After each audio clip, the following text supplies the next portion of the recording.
आता बातमी सांगलीमधून आहे। सांगलीमध्ये अनुदानित ट्रॅक्टर भाडेतत्वावर देण्याचा उद्योग समोर आलाय।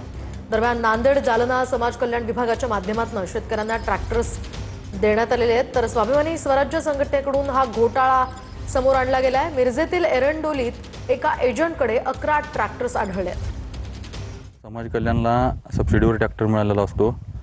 तो ट्रॅक्टर ज्यांना स्वतःच्या उदरनिर्वाहासाठी मिळतो, ज्यांना त्यांच्यासाठी तो ट्रॅक्टर उपयोगाचा नाही म्हणून त्यांनी भाडेतत्वावर म्हणून ट्रॅक्टर मला दिलेत। मग मी ते लोक इथले घेऊन जातात ट्रॅक्टर। मला एक असं मी माझं हे आहे, मी जुन्या ट्रॅक्टरचा माझा व्यवसाय आहे।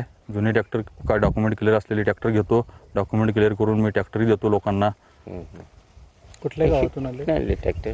कुठले हे आता जे ट्रॅक्टर आणले ते हे नांदेडवरून आलेत, बर नांदेड व जालनावरून आलेत। मी ह्या ट्रॅक्टर संदर्भात चौकशी केली तर आम्हाला असं समजलं की हे नांदेड समाज कल्याणचे ट्रॅक्टर आहेत आणि इथला आम्हाला व्हिडिओ मिळाला। व्हिडिओ मिळाल्यानंतर आज आम्ही या ठिकाणी आलो, बघितलं तर या ठिकाणी 11 ट्रॅक्टर आहेत, मिनी ट्रॅक्टर, आणि हे सगळे नांदेड समाज कल्याणचे ट्रॅक्टर आहेत। आणि हे एरंडोली गाव आहे। या ठिकाणी एक एजंट आहे वैभव सौंदते नावाचा, आणि त्याच्या घरासमोर हे ट्रॅक्टर या ठिकाणी उभे आहेत। मग त्याला आम्ही विचारलं, बाबा हे ट्रॅक्टर या ठिकाणी कशाला लावलेले आहेत आणि कुठून आणलेस तू? तर तो म्हणला मी विक्रीला आणलेले आहेत। एकूण 25 ट्रॅक्टर आणले, त्यापैकी 14 ट्रॅक्टर मी विकलेले आहेत आणि 11 ट्रॅक्टरांची मला विक्री